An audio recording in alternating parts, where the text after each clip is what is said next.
बातमी रायगडमध्ये जनआक्रोश समितीचे माणगाव इथं या समितीकडून आंदोलन केले गेले। मुंबई गोवा महामार्ग 14 वर्ष रखडला आहे। या पार्श्वभूमीवर जनआक्रोश समितीने आंदोलन केले। रस्त्याच्या दुरावस्थेकडे लक्ष वेधण्याचा प्रयत्न केलाय। रस्त्याचं काम तातडीने पूर्ण करण्याची मागणी सुद्धा करण्यात आली आहे। यावेळेस आमरण उपोषण करत सरकारचं लक्ष वेधण्याचा प्रयत्न केलाय।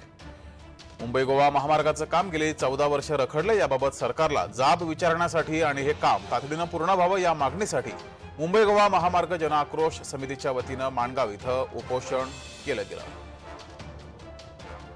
आंदोलकांच्या वतीने महामार्गावरून रॅली काढण्यात आली। यामुळे महामार्गावरील वाहतूक काही काळ विस्कळीत झाली होती। या आंदोलनात कोकणातील विविध सामाजिक संस्था देखील सहभागी झाल्या। गणेशोत्सव तोंडावर आलाय, त्यासाठी चाकरमानी मोठ्या संख्येने कोकणात येतात। दरवर्षी त्यांना महामार्गावरील खड्ड्यांचा सामना करावा लागतो। या पार्श्वभूमीवर हे आंदोलन केले गेलं। ही समस्या कायमस्वरूपी सोडवावी, दूर करावी आणि महामार्गाचं काम तातडीने पूर्ण करावं यासाठी या सर्व संस्था एकत्र आल्या होत्या आणि त्यांच्याकडून हे आंदोलन करण्यात आले।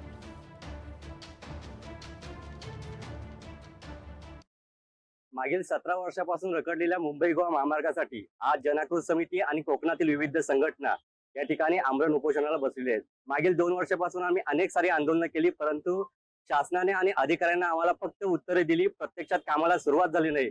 यासाठी आम्ही इथं आज आमरण उपोषणाला बसलोय। जोपर्यंत मुख्यमंत्री आम्हाला उत्तर देत नाही, लेखी आश्वासन देत नाही, तोपर्यंत आम्ही हा आमरण उपोषण मागे घेणार नाही। या परिस्थितीला जबाबदार हे राजकारणीच आहेत आणि खऱ्या अर्थानं कोकण विभागामधून निवडून जाणारे लोकप्रतिनिधी आहेत, ते जबाबदार आहेत। आणि माझं तर म्हणणं असं आहे की या स्वातंत्र्याच्या दिवशी आज आम्हाला उपोषणाला बसायला लागतंय, हे आमचं दुर्दैव आहे। स्वतःला जे भाग्य विधाते कोकणचे समजतात त्या कोकणच्या नेत्यांनी पहिला राजीनामा द्यावा।